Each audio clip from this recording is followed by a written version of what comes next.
வீடியோக்குள்ள போறதுக்கு முன்னாடி மறக்காம அமுதாஸ் கிச்சன் சேனலுக்கு சப்ஸ்கிரைப் பண்ணிடுங்க. அப்படியே பக்கத்துல இருக்கிற பெல் பட்டனை ஒரு தட்டு தட்டிடுங்க.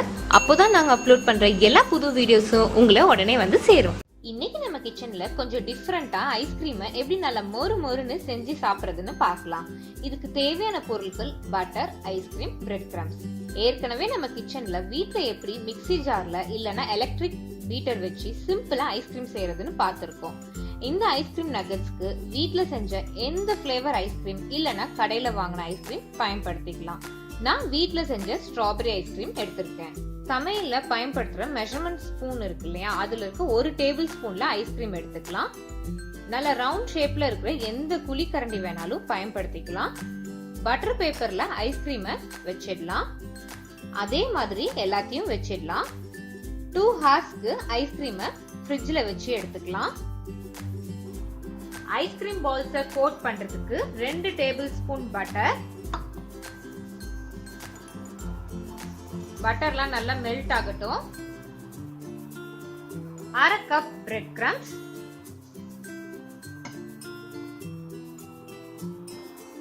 இந்த பிரெட் கிரம்ஸ் எப்படி வீட்ல செய்யறதுன்னு சொல்லிட்டு நான் ஏற்கனவே வீடியோ போட்டிருக்கேன். நம்ம ஐஸ்கிரீம் பால்ஸ் கூட இந்த பிரெட் கிரம்ஸ் கோட் பண்ணா நல்லா மொறு மொறுன்ட்டு நம்ம சிக்கன் நகட்ஸ் சாப்பிடறப்ப இருக்கிற மாதிரி இருக்கும். அடுப்பை நல்லா மீடியம்ல வச்சுட்டு இத ரோஸ்ட் பண்ணிக்கலாம். ஒரு 5 நிமிஷத்துலயே நல்லா இந்த மாதிரி கோல்டன் பிரவுன் கலர்ல மாறிடும். அப்போ 1 டீஸ்பூன் சர்க்கரை சேர்த்துக்கலாம். ஐஸ்கிரீம் பால்ஸ் கோட் பண்றப்ப கொஞ்சம் நல்லா அது டேஸ்ட் கொடுக்கும். இது நல்லா இப்போ மிக்ஸ் பண்ணிட்டு அடுப்பை உடனே ஆஃப் பண்ணிட்டு ஒரு தட்டுல நம்ம கொட்டி ஆற வச்சிடலாம்.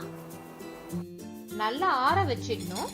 கொஞ்சம் சூடா இருந்தாலும் கோட் பண்றப்போ ஐஸ்கிரீம் சட்டுன்னு உருக ஆரம்பிச்சிடும். குறைஞ்சது ஒரு 2 மணி நேரமாவது ஃப்ரீசர்ல வைக்கணும். அப்போதான் நல்லா செட் ஆகும்.